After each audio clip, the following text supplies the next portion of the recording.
ሶስት አደገኛ ልማዶች።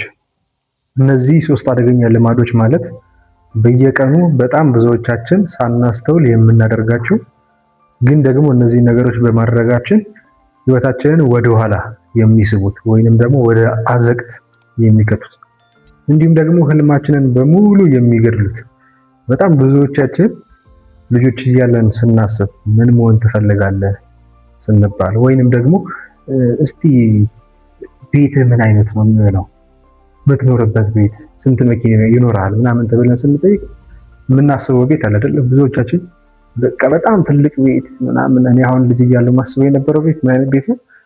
በጣም ትልቅ ቤት እና ደግሞ የዋና ገንዳ ያለው ምናምን በጣም ሰፊ ቤት ምናምን አይነት እንደዛ ምኞት ነበር። እና ብዙዎቻችንም እንደዛ አይነት ምኞት ነበር። እና የሚገርማችሁ ይሄ ምኞት የብዙ ሰው እኔ እንዳስተዋልኩት ይሄ እስከ 12ኛ ክፍል ምናምን ድረስ ይሄ ምኞቱ ይሄዳል። ከዛ በኋላ ግቢ እስኪጨርስ ድረስ ምናምን ይሄ ምኞቱ ይሄዳል። ከዛ በኋላ የተወሰነች ጊዜ ትከተለውና ከዛ በኋላ ነገሮችን ሲያይ ሲመለከት ምናምን በቃ እንደማይሆን ያቀና ከዛ በኋላ ያሞራሉ ስሜቱ ሁሉ ሙትት ብሎ ታች ይወርዳል።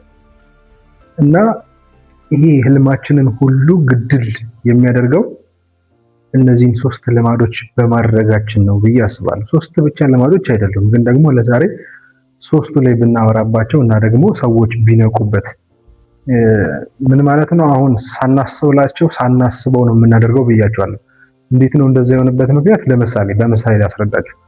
አሁን ወደ አንድ ቦታ ዛሬ የሆነ ክላስ የምትጀምሩት አለ ወይንም ስራ ሊሆን ይችላል። ቦታውን አታውቁትም፣ ተነግሯችኋል ወይንም ደግሞ ማፕ ተልኮላችኋል ምናምን።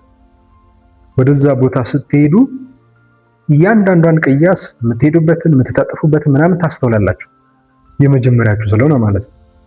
በሁለተኛው ቀን ስትሄዱ ያው የመጀመሪያ ቀን ስትሄዱ እንዳይጠፋብኝ ቅያሱ በዚህ ነው ይሄን ቤት ምልክት አድርጌ ምናምን እያላችሁ ትሄዳላችሁ። ሁለተኛውም ቀን ስትሄዱ ያው ገና ስለሆናችሁ እያስተዋላችሁ ምናምን ቦታውን ምልክታችሁን ቼክ እያደረጋችሁ ትሄዳላችሁ። በሶስተኛውም ቀን የተወሰነ ከዛ ከ4 ከ5 ቀን በኋላ ወይንም ደግሞ ከወር በኋላ ብላችሁ አስቡት። ከወር በኋላ ወደ ስራችሁ ወይንም ደግሞ ወደ ትምህርት ቤታችሁ ስትሄዱ ያንን መንገድ የምታስተውሉት ይመስላችኋል? በቃ ምንም በደመ ነፍስ ዝም ብላችሁ ሄዳችሁ ትገባላችሁ። በቃ ለምሳሌ አሁን መኪና መንዳት ሊሆን ይችላል። መኪና መንዳት በጣም ለብዙ ሰው የመጀመሪያ ጊዜ ሆና አስጨናቂ፣ በቃ እንደዚህ አይኑን አይነቅልም ምናምን የሚረግጠውን ፈርቶ ይሄ ነው ምናምን እያለ ተሳስቼ ነዳጅ እንዳረግጥ ብሎ ፍሬን ይዛለሁ ብሎ ይሄን ሁሉ ያስባል፣ ይጨነቃል ምናምን። ከዛ ከተወሰነ ጊዜ በኋላ ምንድነው የሆነ አዳፕቴሽን አለ ለተወሰነ ጊዜ። ከዛ በኋላ ምንድነው የሚሆነው? ምንም ሳያስበው የቱን ልርገጥ ሳይል መሪውን ወዴት ላደርግ ሳይል ምናምን በቃ ምንም ሳያስበው ስልክ እያወራ ከሌላ ሰው ጋር እያወራ አንዳንዴ ፊቱን አዙሮ ምን ያደርገዋል? ያደርገዋል ማለት ነው። ልክ እንደዛ ሁሉ አሁን የምናነሳቸው እነዚህ ሶስት ልማዶች በህይወታችን ውስጥ ልክ እንደዛ ሆነዋል ብዬ አስባለሁ። የመጀመሪያው ወደ ዋናው ነጥብ ነበር። ወደ መጀመሪያው ልማድ ከመሄዳችን በፊት ለዚህ ቻናል አዲስ ከሆናችሁ ሰብስክራይብ ማድረግ እንዲሁም ደግሞ ለሌሎች ሼር ማድረግ እንዳይረሳ። የመጀመሪያው ልማድ ምንድነው? ጠዋት እንደተነሱ ስልክ መጎርጎር፣ ስክሮል ማድረግ ከአንዱ ሶሻል ሚዲያ ወደ አንዱ ሶሻል ሚዲያ፣ እንዲሁም ደግሞ ሌላ ምናልባት ቪዲዮ ሊሆን ይችላል፣ ፊልምም ሊሆን ይችላል። እነዛ ነገር ማድረግ እነዚህ በጣም ከምታስቡት በላይ ለህይወታችሁ በጣም ጎጂ ነገር ነው። እና ይሄኛው ነገር እኔ ልማድ አልሆነብኝም ለዛሬ ነው ያየሁት ምናምን ብላችሁ የምታስቡ ከሆነ ልማድ እንደሆነባችሁ በምን ላረጋግጥላችሁ መሰላችሁ? ልክ ከእንቅልፋችሁ እንደተነሳችሁ ስልኬን አምጥቼ ምናምን እንደዚህ ላድርግ ብላችሁ ሳታስቡ እጃችሁ በቃ የሆነ ስልካችሁን አንስቶ የሚጠቀም ከሆነ ያ ነገር ምን ሆኖባችኋል ማለት ነው? በቃ ልማድ ሆኖባችኋል፣ ሱስ ሆኖባችኋል ማለት ነው። ልክ እንደ አንዳንድ ሰዎች ማለት ነው። አንዳንድ ሰዎች ልክ በቃ ይሄ ጭንቅላታችንን በራሱ ምን ያደርጋል? አንድን ነገር ደጋግመን የምናደርገው በተመሳሳይ ጊዜ በተመሳሳይ ቦታ የምናደርገው ከሆነ ያንን ነገር ምን ያደርገዋል? ሴቭ አድርጎ ያስቀምጠውና ከእናንተም ትዕዛዝ አይጠብቅም። ልክ እዛ ቦታ ላይ እዛ ጊዜ ላይ ሲሆን ያንን ነገር አውጥቶ ያደርጋል ማለት ነው። እና ብዙ ሰዎች ልክ ታክሲ ውስጥ ምናምን ሲገቡ ታክሲ ውስጥ ሲገቡት አስበውት አይደለም፣ ሳያስቡት እጃቸው ኪሳቸው ገብቶ ሞባይላቸውን አውጥቶ ቲክቶክ ይከፍታል። አሁን ይሄ ሰውዬ ምን ይላችኋል? ቲክቶክ ሱስ የለብኝም ምናምን ብሎ ሊከራከራችሁ ይችላል። ግን በቃ አዳፕቴሽን ስቴጁን አልፎ ምናምን በቃ ሱስ ውስጥ ገብቷል ያ ሰውዬ።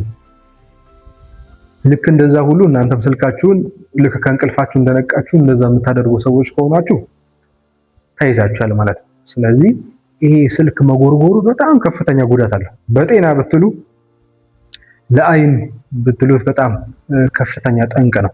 አይናችሁ ጭልም ብሎ ጨፍናችሁ ተኝታችሁ ምናምን ነበር፣ ገና እንደከፈታችሁ ምንም የምታዩበት ጨር ነው አይደል የምትለቁበት፣ ከፍተኛ ብርሃን ያለው እሱ በራሱ ለአይን ጉዳት አለው። ከዛ በተጨማሪ ለአንገት፣ ለጀርባ ህመም ምናምን በጣም ከፍተኛ ጉዳት አለው። ወደፊት እንደውም ይሄ ፓንደሚክ የሆነ በሽታ ይሆናል ተብሎ የሚሰጋው በሽታ ምን ይመስላችኋል?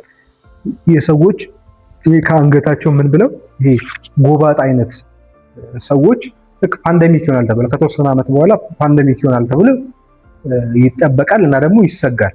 ይሄኛው ከአንገታችሁ ዝቅ ብላችሁ ጎባጣ መሆናችሁ የሚገርማችሁ እዚህ የአንገት ህመም ብቻ አይደለም የሚያመጣባችሁ፣ ይሄ እንዳለ የእጃችሁ ህመሞች ሳታስቡት የሆነ ጊዜ አሁን እዚህ እጃችሁ ላይ ምናምን ህመም ከመጣባችሁ ምናልባት እዚህ ጋር ያሉት ሁለት አጥንቶች የነሱ ችግር ሊሆን ይችላል ማለት ነው። ስለዚህ እነዚህን ሁሉ በሽታዎች ያመጣል። ከዛ በተጨማሪ ለከፍተኛ ጭንቀትና ስትረስ ያጋልጣል ማለት ነው። በጠዋት አንስቶ ስልክን እና ደግሞ ትኩረትን የትኩረት አቴንሽን ስፓናችንን በጣም የመቀነስ አቅም አለ። ጠዋት ላይ ምን ማድረግ? ስልክ መጎርጎር ማለት ነው።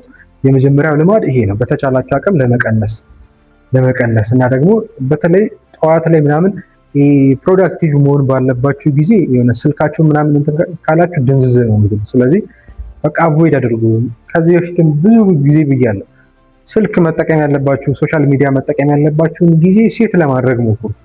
እንደኔ ተውት ብያችኋለሁ። የማትሰሩበት ከሆነ እዛ ሶሻል ሚዲያ ላይ ቲክቶክ ላይ ምናምን የማትሰሩበት ከሆነ እንደኔ ተውት። ግን ደግሞ አይ ያስፈልገናል ካላችሁ ደግሞ ሰዓት ሴት አድርጉና በዛ ሰዓት ብቻ ለመጠቀም ሞክሩ። እሱን አድርጉ።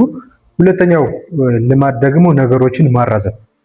ስራ ከሆነ ዛሬ መሰራት ያለበትን ነገ እሰራለሁ ብሎ ነገሮችን ማራዘም፣ ይሄ በጣም የብዙዎቻችን ትልቁ ችግር ነው። እንደ አባባልም እኮ ምን የሚባል አባባል አለ? የስራ ነገ የለውም ይባላል አይደል? አልተሳሳትኩም ይመስለኛል። የስራ ነገ የለውም ይባላል። የምግብ እንጂ የስራ ነገ የለውም ምናምን ተብሎ ሲነገር ሰምታችኋል። እና ይሄኛም በጣም ትልቁ አደጋ ነው። በተለይ በጣም ትልቅ ደረጃ ደርሳለሁ ምናምን ብሎ ለሚያስብ ሰው ዛሬ ስራውን አሳደረ ማለት በቃ እያደገ ሄዶ እዛ መድረስ ያለበት ቦታ ላይ በቃ ጭራሽ ምንም እንዳልኳችሁ ግቢ እስኪገባ ምናምን ከዛ እስከተወሰነ ዓመት ድረስ ይቆይና ይሄ ሰውዬ ምን ይላል? ተስፋ ወደ መቁረጥ በቃ አሁን ባለበት ስቴት መሻሻልም እንደማይችል ያስባል እና ደግሞ እዛ ያሰበው ቦታ ላይ እንደማይደርስም ያስብና ተስፋ ቆርጦ ቁጭ ይላል ማለት ነው። እንደዛ እንዳንሆን ከፈለግን ምን ማድረግ አለበት? በተቻለን አቅም ዛሬ እንሰራዋለን ብለን ያሰብነውን ስራ ዛሬው መፈጸም፣ የነገውንም ስራ ቢሆን አምጥተን ዛሬ ምን ማድረግ መስራት እና በጣም ብዙ ሰውም ስለሚለኝ ነው በቃ ምንም የውሳኔ ሰው መሆን አልቻልኩም፣ ስራ በጣም ዝም ብዬ ነው የማሳድረውና ከትናንሽ ውሳኔዎች ጀምሮ ጠዋት ከመነሳት እንዲህ መጽሐፍ አነባለሁ አንድ ገጽ ሁለት ገጽ ምናምን እያላችሁ ከትናንሽ ውሳኔዎች እናንተም ደግሞ በአንድ የሆነ ቪዲዮ ስታዩ ምናምን በአንድ ጊዜ በቃ አደገኛ ለመሆን አትሞክሩ። ከትናንሽ ውሳኔዎች ተነሱና ከዛ በኋላ እሱን እያሳደጋችሁ ከትናንሽ ውሳኔዎች ትነሳላችሁ። እነሱን ለማድረግ ትሞክራላችሁ። እነሱን ለማድረግ ሞክራችሁ ደግሞ የማይሳካበት ጊዜ አለ። ያን የተስፋ ቆርጦ ወደ ኋላ ከመመለስ ይልቅ ደግሞ እንደ አዲስ እየሞከሩ መሄዱ እሱ ይሻላል ማለት ነው። ሶስተኛው ደግሞ ራስን ከሌሎች ጋር ማወዳደር። ይሄኛውም ደግሞ በተለይ አሁን ባለንበት ጊዜ ይሄ ሶሻል ሚዲያው በተለይ ቲክቶኩ ያመጣብን ትልቅ ጠንቅ ነው። ራስን ከሌሎች ጋር ማወዳደር እሱ ፍጹም ተገቢ አይደለም። ራስን ምን ማድረግ? ራስን ከሌሎች ጋር ማወዳደር ማለት ራስን እንደማጥፋት ነው የሚቆጠረው። ምንም ስኬታማ ነኝ ብላችሁ ብታስቡ ወይንም ምንም ያክል ስኬታማ ሰዎች ብትሆኑ ከናንተ የሚበልጡ ሰዎች አሉ። ከናንተ ከፍ ያሉ ሰዎች አሉ። ስለዚህ በቃ ምንም ብትሆኑ ደስተኛ ልትሆኑ አትችሉም ማለት ነው።